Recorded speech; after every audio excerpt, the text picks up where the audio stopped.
밤에 어떻게 야외에서 운동해요? 여성은 말이 안 된다고 거짓말하지 말라고 합니다. 하지만 지하철을 타고 도착한 그곳에는 많은 한국 사람들이 있었습니다. 여성은 놀라서 입을 다물 수가 없었습니다. 과연 이 여성에게는 어떤 일이 있었던 걸까요? 이 내용은 헝가리인 여성의 사연을 재구성한 것입니다. 안녕하세요. 저는 헝가리에서 전업주부를 하는 한나라고 합니다. 저는 초등학생 아이들이 있는 행복한 가정의 주부입니다. 젊었을 때부터 운동을 좋아했는데 남편을 돌보고 아이를 키우느라 운동할 생각도 못하고 지냈어요. 그런데 불어난 몸과 함께 제가 스스로가 무기력하다고 느끼게 됐습니다. 그와 함께 이제 어느 정도 아이들이 학교에 가서 생기는 시간이 있어서 다시 운동하기 시작하기로 했어요. 처음에는 혼자서 어떻게든 해보려고 했는데 계속하다가 포기하기를 반복했습니다. 결국 혼자 하는 것보다는 함께 하는 게 의욕도 생기고 운동도 꾸준히 할 것이라는 생각에 마라톤 동호회에 가입하게 되었어요. 이곳 회원들은 모두 주부여서 서로 비슷한 시간에 같이 체육관에 가서 근육 운동을 하고 동네를 함께 뛰는 것을 연습했어요. 처음에는 몸도 무겁고 체력도 없어서 걷다가 뛰다가를 반복했어요. 그래도 한동안 못하던 운동을 시작해서 그런지 힘이 들었지만 기분이 좋았어요. 동호회 사람들과 함께 하다 보니 포기하지 않고 어느새 횟수로 4년을 꾸준히 마라톤을 하게 되었어요. 완주까지는 힘들어도 하프마라톤 대회에도 몇 번 참여했습니다. 남편도 아이들도 엄마가 활기차진 것 같다면서 마라톤을 하는 저를 좋아했어요. 우리 동호회는 2년에 한 번씩 해외여행을 하고 있었어요. 이번에는 함께 호주를 여행하기로 했습니다. 저는 유럽 밖으로 별로 나가본 적이 없어서 무척 들뜬 마음을 가지고 있었어요. 그런데 어느 날 전해온 동호회 회장의 소식은 희망이 무너지는 기분이었어요. 담당 여행사의 실수로 호주 여행이 힘들게 되어서 대신 여행사에서 한국을 추천해줬다며 한국을 여행하자고 했습니다. 저는 선뜻 한국 여행을 가겠다는 말에 동의할 수가 없었어요. 우리 아이들이 한국의 케이팝을 좋아하기는 하지만 한국에 대해서 잘 몰랐어요. 한국이라면 그냥 아시아에 있고 일본이나 중국보다 못 사는 나라라고 생각이 들었거든요. 제가 한국 여행에 관한 이야기를 꺼내자마자 우리 아이들은 한국 여행을 왜 고민하냐며 무조건 가라고 했어요. 한국에 가면 자신들이 좋아하는 캐릭터 인형을 꼭 사오라고 하면서요. 남편도 회사 동료가 얼마 전에 한국 여행을 다녀왔는데 너무 좋아했다고 이야기합니다. 하지만 저는 마음속에 불안함만 가득했어요. 저는 남편과 아이들의 성화에 어쩔 수 없이 한국 여행을 가기로 했어요. 그리고 멀고 먼 하늘을 날아서 한국에 도착했습니다. 그런데 걱정 속에 도착한 한국은 인천공항에 도착하자마자 무엇인가 잘못된 것 같았습니다. 유럽이라면 이런저런 나라를 가보기는 했지만 대부분의 동호회 회원은 그렇게까지 다양한 공항을 가본 것이 아니었습니다. 그렇다고 해도 인천공항은 정말 새로운 세상 같았습니다. 해외에서 입국하려면 입국 심사가 엄청 오래 걸린다고 해서 긴 비행 시간에 이어 긴 입국 심사가 걱정이었어요. 하지만 간편하게 디지털화가 되어 있어서 10분도 걸리지 않았어요. 유럽의 공항들은 이 모든 과정을 아날로그 방식으로 처리했기 때문에 너무 오래 걸렸는데 한국은 공항에서부터 저와 우리 동호회 회원들을 놀라게 했어요. 게다가 입국 심사가 끝나고 나오자마자 짐이 다 나와 있었어요.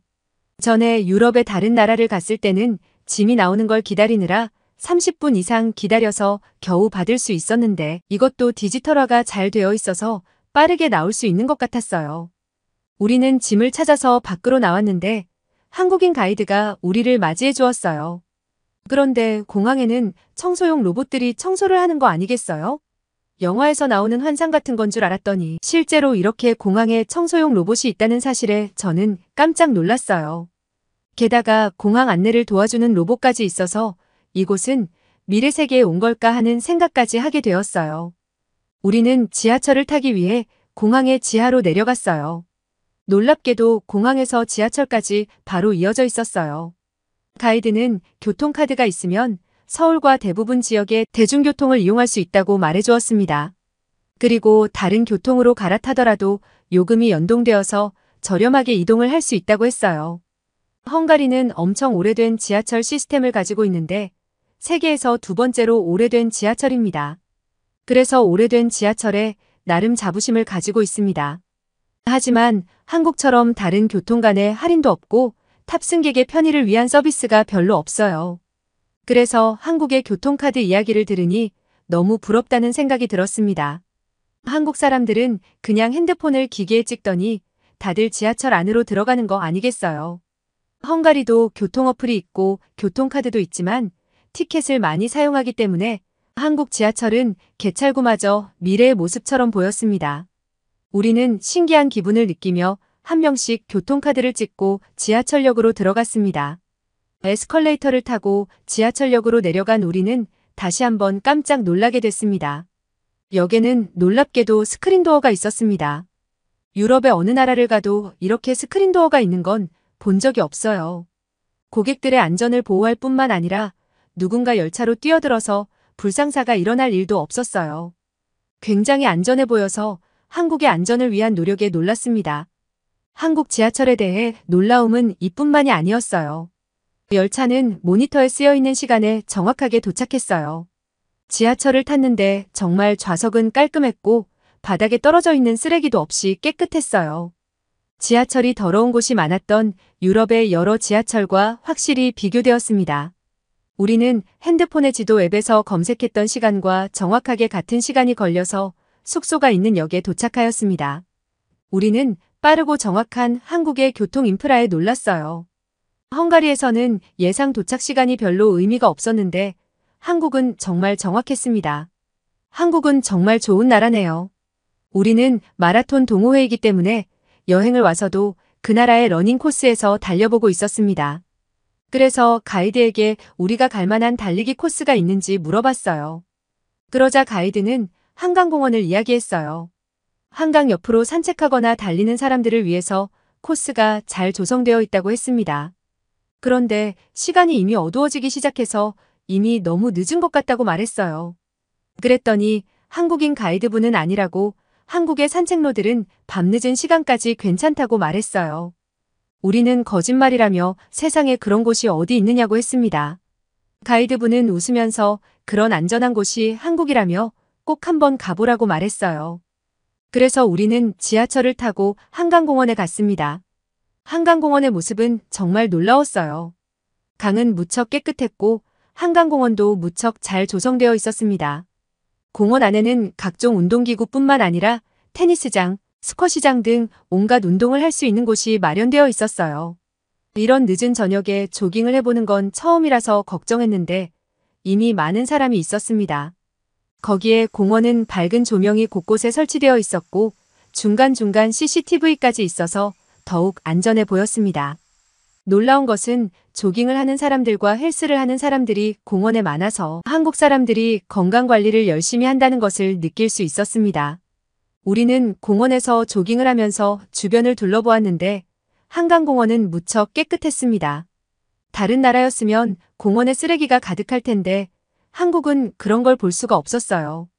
그리고 아무렇지 않게 젊은 여성들이 운동하고 있었어요.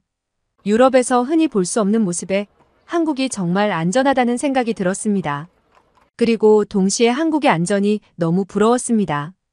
헝가리에서는 새벽이나 늦은 시간에 여자 혼자 조깅을 한다는 건 있을 수도 없는 일이거든요. 그래서 우리는 대부분 큰 체육관의 트랙을 돈을 주고 빌려서 연습하고는 했거든요.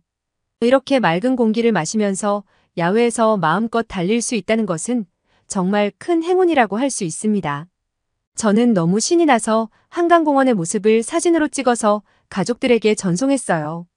우리 아이들은 제 사진을 보더니 자기도 다음에 한국 여행에 데려가 달라고 했어요. 한국에 대한 우려가 많이 있었지만 우리 동호회 사람들은 정말 한국 여행을 즐기게 되었어요. 우리는 서울을 떠나서 속초라는 바닷가가 있는 곳으로 일정이 짜여 있었습니다. 서울에서 3시간만 가면 되는 가까운 곳이고 아름다운 관광도시라고 했어요. 그래서 고속버스를 타러 갔어요. 버스 터미널은 지하철에서 내리자마자 붙어 있었어요. 한국은 참 교통 인프라가 편리하다고 느꼈어요. 버스터미널 안에서 표를 끊으러 갔는데 가이드는 어떤 기계 앞으로 가서 몇 번 터치하더니 우리의 표를 끊었다고 했어요. 그래서 우리는 티켓을 언제 주려나 기다리는데 아무리 기다려도 종이 티켓을 안 주는 겁니다. 그래서 왜 표를 안 주냐고 하자 가이드는 웃으면서 한국은 더 이상 종이 티켓을 사용하지 않는다는 것입니다. 그리고 자신이 각자의 휴대폰으로 QR코드를 보내줬으니 확인하라는 것입니다. 저는 제 휴대폰을 보니 QR코드가 와 있는 것이에요. 한국의 첨단 기술에 너무 놀라서 얼굴이 빨개졌습니다. 고속버스를 탈 때도 운전기사님은 우리 표를 확인하지 않고 QR코드를 찍으면서 들어갔어요. 너무 편리한 시스템에 놀라서 우리는 서로의 얼굴만 바라봤어요. 이런 최신 기술을 가진 한국이란 나라에 계속 놀라게 되는 일뿐이네요. 고속버스를 타고 한강을 가로질러서 고속도로로 들어섰어요. 한국은 정말 높은 건물들이 가득한 첨단 도시였습니다. 버스가 빠른 속도로 달렸고 저는 잠이 들었어요. 그런데 제 옆에 있는 마리아가 저를 깨웠어요. 무슨 일이지 하면서 눈을 떴는데 창밖에는 각종 쇼핑몰과 음식점, 그리고 주유소가 보였어요. 갑자기 운전기사님이 버스에서 내리는 모습을 보고선 이게 무슨 일이지 어리둥절했어요. 한국 가이드분이 오시더니 여기가 고속도로 휴게소라고 했습니다. 저와 우리 동호회 회원들은 버스에서 내려서 눈으로 보고도 믿을 수 없는 장면에 경악했어요. 휴게소 안에는 식당은 물론 쇼핑몰이 있었고 심지어 개를 데리고 산책을 할 수 있는 산책로까지 있었어요. 게다가 피곤한 운전자를 위한 캡슐 호텔까지 있었습니다. 주차장에는 비싸 보이는 차와 대형 버스까지 있었고 모두 차에서 내려서 휴게소에 들어가서 쉬고 있었어요. 유럽이었다면 누구 한 명은 차에 남아서 차를 지키지 않으면 안 되었어요. 만일 차 안에 소지품이라도 놓고 내렸다가는 창문을 깨고 물건을 훔쳐가는 일이 허다해서 절대 소지품을 가지고 내리라고 신신당부합니다. 그런데 한국은 차 안에는 소지품들이 보이게 놓여 있는데도 누구도 도둑질하지 않았어요. 한국의 치안과 사람들의 도덕적인 모습은 정말 인상 깊었습니다. 우리는 너무 기분 좋게 카페로 가서 커피 한 잔과 호두과자라는 걸 먹었는데 진짜 맛있었고 커피랑 잘 어울렸어요. 다른 간식들도 다 먹어보고 싶었는데 이대로 떠나는 게 아쉬울 정도였습니다. 그렇게 고속버스를 타고선 속초에 도착하였습니다. 속초는 한국의 강원도 동해안에 있는 도시였는데 바다와 큰 호수가 연결되어 있고 설악산이 있는 아름다운 도시였어요. 처음 도착한 곳은 바람이 차가웠습니다. 저는 그 추위에 두꺼운 스카프를 목에 두르며 눈앞에 설악산의 웅장하게 펼쳐진 모습을 바라보았습니다. 우리는 설악산의 케이블카에 몸을 실었습니다. 저는 창밖으로 펼쳐진 자연의 아름다움에 숨을 죽였어요. 산봉우리 사이로 펼쳐진 구름과 푸른 하늘이 마치 다른 세계로 이끄는 듯 했습니다. 산의 정상에 도착하자 동해바다가 내려다 보이는 절벽에 서서 잠시 모든 것을 잊을 수 있었습니다. 저와 우리 동호회 회원들은 자신도 모르게 탄성을 질렀어요. 한국의 설악산은 정말 유럽에서는 느낄 수 없는 아름다움을 가진 산이었습니다. 우리는 설악산에서 내려온 뒤 점심을 먹기 위해 속초 중앙시장으로 향했습니다. 속초 중앙시장은 구경하는 그것만으로도 너무 재미있는 곳이었습니다.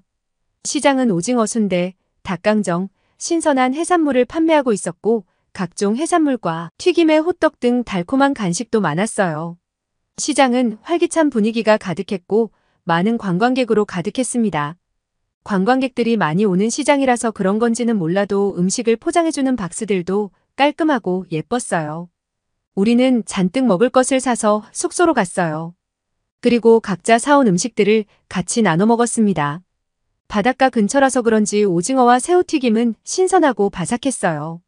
오징어 순대라는 것도 사왔는데 오징어 안에 밥과 야채들이 들어있었는데 달걀을 둘러서 프라이팬에 구워서 주었어요. 헝가리에서 먹던 것과는 다른 무척 이국적인 맛이었지만 너무 맛있었어요. 그리고 정말이지 저는 치킨 요리를 많이 먹어보기는 했지만 이 닭강정이라는 음식은 바삭하고 양념이 발려 있었으며 한 입 크기로 되어 있어서 먹기가 좋았어요. 매콤하면서도 달짝지근해서 중독성이 느껴졌고 바삭하기까지 해서 너무 좋아서 헝가리에 싸가서 우리 가족들에게도 맛보게 해주고 싶어질 정도였어요. 식사 후에 오후는 청초호와 속초 해수욕장을 구경했습니다. 청초호의 잔잔한 물결을 바라보고 있자니 마음이 평온해졌어요. 해수욕장의 모래사장을 걸으며 한국의 자연이 정말 아름답다는 생각이 들었어요. 해수욕장이 보이는 카페로 들어가서 음료를 마시면서 앉아있자니 한국에 오길 너무 잘했다는 생각이 들었습니다.